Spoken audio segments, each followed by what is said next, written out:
नमस्कार, आप देख रहे हैं न्यूज़ वन इंडिया। मैं हूं आपके साथ पंकज यादव। करते हैं बुलेटिन की शुरुआत बड़ी खबर के साथ। तो हरदोई से बड़ी खबर, जहां पर आचार संहिता के उल्लंघन का यह मामला है। खबर चलाने के बाद बिफरे हरदोई के डीएम ने न्यूज़ वन इंडिया के कलेक्ट्रेट में इस दौरान कवरेज पर लगाई है रोक। सिटी मजिस्ट्रेट ने न्यूज़ वन इंडिया को कवरेज करने से रोका है।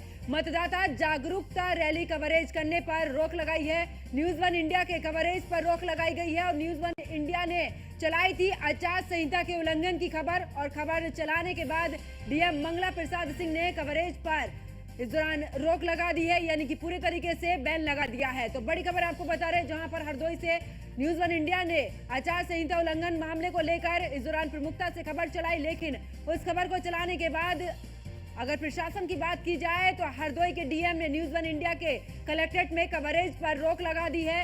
सिटी मजिस्ट्रेट ने न्यूज़ वन इंडिया को कवरेज करने से रोका है।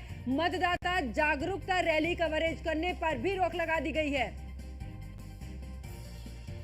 तो न्यूज़ वन इंडिया के कवरेज पर रोक लगाई गई है। न्यूज़ वन इंडिया ने चलाई थी आचार संहिता के उल्लंघन की खबर, और खबर चलाने के बाद डीएम मंगला प्रसाद सिंह ने कवरेज पर इस दौरान रोक लगा दी है।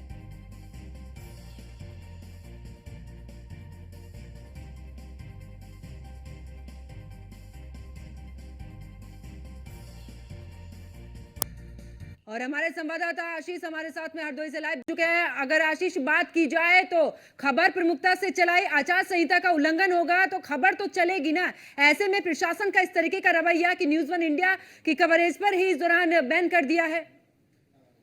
देखिए, सबसे बड़ा सवाल यह है कि हरदोई में है कि अधिसूचना जारी होने के बाद पोस्टर और होर्डिंगें हटाई गई थी। वही कुछ होर्डिंगें रह गई। उसके बाद न्यूज़ वन इंडिया ने प्रमुखता से दिखाया। सत्ता पक्ष की होर्डिंगें थी। वो होर्डिंगें की खबरें जैसे ही न्यूज़ वन इंडिया में प्रसारित हुई, उसके बाद डीएम मंगला प्रसाद सिंह ने होर्डिंगें तो हटवाई, लेकिन न्यूज़ वन इंडिया को एक तरीके से पहले तो अधिकारियों से धमकी दिलवाई कि ये खबर हटाइए, ये ट्वीट हटाइए। उसके बाद कलेक्टेड परिसर में न्यूज़ वन इंडिया पर रोक लगा दी। आज मतदाता रैली थी, उसमें न्यूज़ वन इंडिया कवरेज करने गया था। उन्होंने कहा, सिटी मजिस्ट्रेट बाहर निकले और कहा ऐसा है, आप यहाँ से जाइए, न्यूज़ वन इंडिया यहाँ कवरेज नहीं कर सकता। इस पर बैन लगाया गया। कहीं न कहीं चौथे स्तंभ को एक तरीके से कवरेज करना, सच्चाई दबाना एक बड़ा सवाल है। जब जिले के कलेक्टर इस तरीके की हरकत करेगा तो साफ तौर पर अंदाजा लगाया जा सकता है कि चौथे स्तंभ क्या सच्चाई नहीं दिखाएगा, या फिर निर्वाचन आयोग की नई धज्जियां उड़ रही हैं। इस तरीके से अगर कलेक्टर करेगा तो यहाँ के पत्रकार क्या करेंगे। अब सवाल ये उठता है कि न्यूज़ वन इंडिया ने एक खबर दिखाई थी, उसके बाद बौखलाए डीएम ने कहीं न कहीं दबाव बनाया, लगातार धमकी भी दी जा रही है। जी। और बिल्कुल आशीष, इस दौरान ना लगातार अगर डीएम की बात करें तो उनसे भी बात करने की कोशिश करें कि आखिरकार क्यों इस दौरान न्यूज़ वन इंडिया की कवरेज पर रोक लगाई है, लेकिन बावजूद उसके बात करने से मना, यानी कि साफ तौर पर फोन उठाने से मना। लेकिन जब अगर न्यूज़ वन इंडिया अच्छी खबरें दिखाता है, आपके हक में खबरें दिखाता है, तो क्या अगर आपकी तरफ से कोई लापरवाही या फिर आचार संहिता का उल्लंघन होगा तो क्या वो खबर नहीं दिखाई जाएगी? क्या जनता के हक में मीडिया का कोई रोल नहीं है?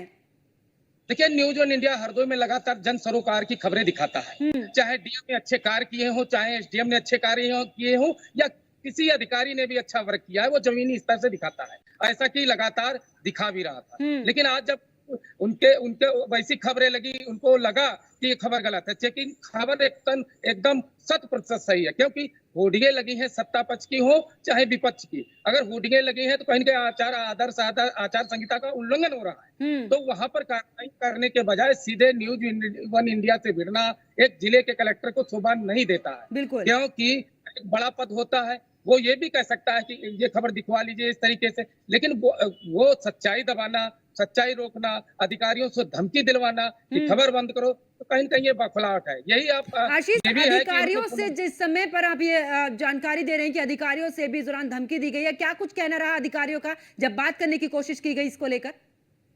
अधिकारियों ने कहा कि ऐसा है कि आप खबर मत चलाइए, नहीं तो मुकदमा लिखवा देंगे, कार्रवाई करेंगे। तो बताइए, डिस्ट्रिक्ट के कलेक्टर का ये रोल है अधिकारियों से दबाव डलवाना, मुकदमा लिखवाना।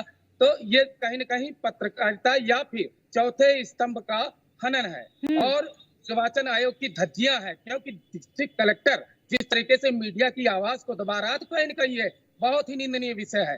डिस्ट्रिक्ट कलेक्टर को ये शोभा नहीं देता है जी। और बिल्कुल आशीष, क्योंकि लगातार फोन कर रहे हैं, लगातार जुड़ने की कोशिश कर रहे हैं कि आखिरकार इस तरीके से कवरेज पर रोक क्यों लगाई गई है। अगर इस तरीके से वो होर्डिंग्स नहीं भी हटे थे तो आपको इस मामले का संज्ञान लेना चाहिए था, उसके बाद आपको कार्रवाई करनी चाहिए थी। इसमें कोई मीडिया का कोई इतना बड़ा रोक लगाने वाली बात नहीं थी। आप कार्रवाई करते ना इस दौरान, होर्डिंग्स हटाते, लेकिन आप कवरेज पर पूरे तरीके से रोक लगा रहे हैं। एक अड़ियल रवैया आपकी तरफ से अपनाया जा रहा है। देखिए, सीयूजी नंबर की अगर डीएम की बात करें तो सीयूजी नंबर या तो स्विच ऑफ अभी मिला ले तो स्विच ऑफ रहेगा।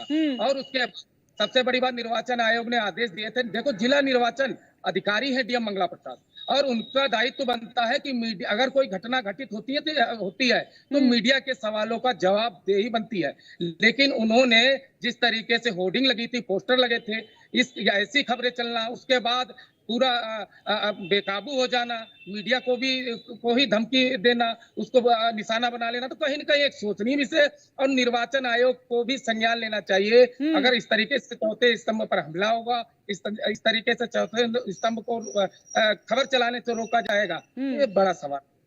और बिल्कुल आशीष, क्योंकि ये एक जिम्मेदारी है, ये प्रशासन की ड्यूटी है कि होर्डिंग्स, जब आचार संहिता लग चुकी है तो होर्डिंग्स वहां से हटवाइए। किसी भी तरीके का उल्लंघन नहीं होना चाहिए। अगर प्रशासन इस तरीके से आचार संहिता का उल्लंघन करेगा तो बाकी किसी से क्या ही उम्मीद की जा सकती है। जी बिल्कुल, देखिए, डिस्ट्रिक्ट कलेक्टर एक महत्वपूर्ण पद होता है जिले में, जिला निर्वाचन अधिकारी होता है। उसके बाद में दूसरी कड़ी आती है जिले के एसपी की। एसपी अगर बखूबी काम कर रहे हैं तो डीएम को भी अपना दायित्व तो निभाना चाहिए। निर्वाचन आयोग ने जैसा कि आदेश दिया है कि सभी जिले निर्वाचन अधिकारी मीडिया से तालमेल बनाकर रखें, सारी सूचनाएं दें। यहाँ पर तो और कुछ चल रहा है, मीडिया पर बैन लगाया जा रहा है, धमकियां दी जा रही हैं। तो ये तालमेल नहीं, कहीं न कहीं मीडिया के अधिकारों का, पत्रकार के अधिकारों का हनन है जी। चलिए, बहुत बहुत शुक्रिया आशीष जुड़ने के लिए और तमाम जानकारी देने के लिए। तो हरदोई का ये पूरा मामला, जहां पर आपको बता दें कि न्यूज़ वन इंडिया ने खबर चलाई, लेकिन बावजूद उसके आचार संहिता का उल्लंघन का ये पूरा मामला, और आप तस्वीरों में भी देख रहे हैं ये होर्डिंग्स लगे हुए थे और इन्हीं होर्डिंग्स को लेकर न्यूज़ वन इंडिया ने खबर चलाई। लेकिन जैसे ही ये खबर चली है उसके बाद प्रशासन की तरफ से, खास करके डीएम की बात की जाए तो न्यूज़ वन इंडिया की कवरेज पर पूरे तरीके से रोक लगा दी, यानी कि बैन लगा दिया गया है। अब ऐसे में सवाल उठता है कि आखिरकार नियमों के उल्लंघन आप कर रहे हैं और मीडिया पर इस तरीके का दबाव आखिरकार क्यों बनाया जा रहा है।